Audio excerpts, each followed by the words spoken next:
সকালে সব কাজ সেরে এখন ঠাকুরকে পুজোটা দিয়ে নিই, তারপরেই যাব টিফিন বানাতে।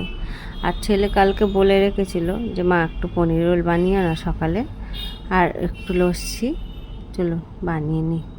পনিরটা কেটে নিই ছোটো ছোটো করে পিস করে।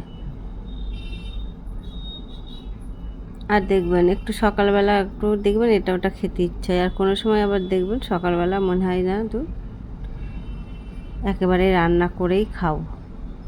চলুন, আর দিদিও এসছে কালকেরে, ওর আবার নিরামিষ, শ্রাবণ মাস না, নিরামিষ খাবে। পনিরগুলো ছোটো ছোটো করে কেটে নিয়েছি, আর একটু লেটুস পাতা নিয়েছিলাম, ওটাও কেটে নিচ্ছি ছোটো ছোটো করে ঝিরি করে। সামান্য একটু তেল দেবো।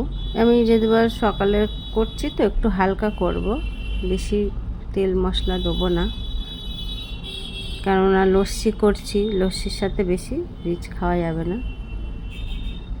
চল, আর এই দিদির জন্য একটু পেঁয়াজ ছাড়া তুলে নিলাম, তারপরে একটু পেঁয়াজ দিয়ে দিলাম।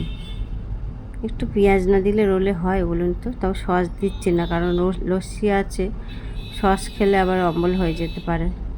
চল পরোটাটা ভেজে নিই। আর বেশি করছি না, সবার জন্য একটা করে, আর লস্যি। চলো পরোটাটা ভেজে নিয়েছি। এমনি ছেলেটা কী বলুন তো, বেলা 12টার আগে টিফিন করে না, তারপরে যদি একটু ভালো করে না বানিয়ে দিই না, আরও খেতে চাইবে না। তখন একটু ভালো খাবার হলে খেতে চায়, আর ও একটু রিচ পছন্দ করে না, একটু হালকাই ভালোবাসে। চলো রোলগুলো বানিয়ে নিচ্ছি, আর এদিকে ওই ভাতও বসিয়ে দিয়েছি এক সাইডে, ভাতটাও হতে থাকুক, আর এদিকে একটু লস্যিটা বানিয়ে নিই। একটু ফ্রিজে ঠান্ডা জল দিয়েছিলাম, জলটা আবার কি বার করে নিয়েছি। একটু দুধ দিয়ে দিই, আর একটু কয়েকটা কাজু বাদাম আর পেস্তা।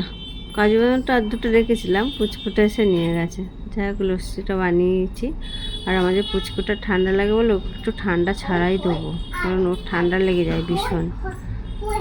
চল, লস্যিও বানানো হয়ে গেছে, সবাইকে খেতে দিয়ে দিই, তারপরেই কিন্তু খেয়ে একটু বসাও যাবে না আবার রান্না দুপুরের। চলুন, মাম্মা লস্যি কেমন হয়েছে?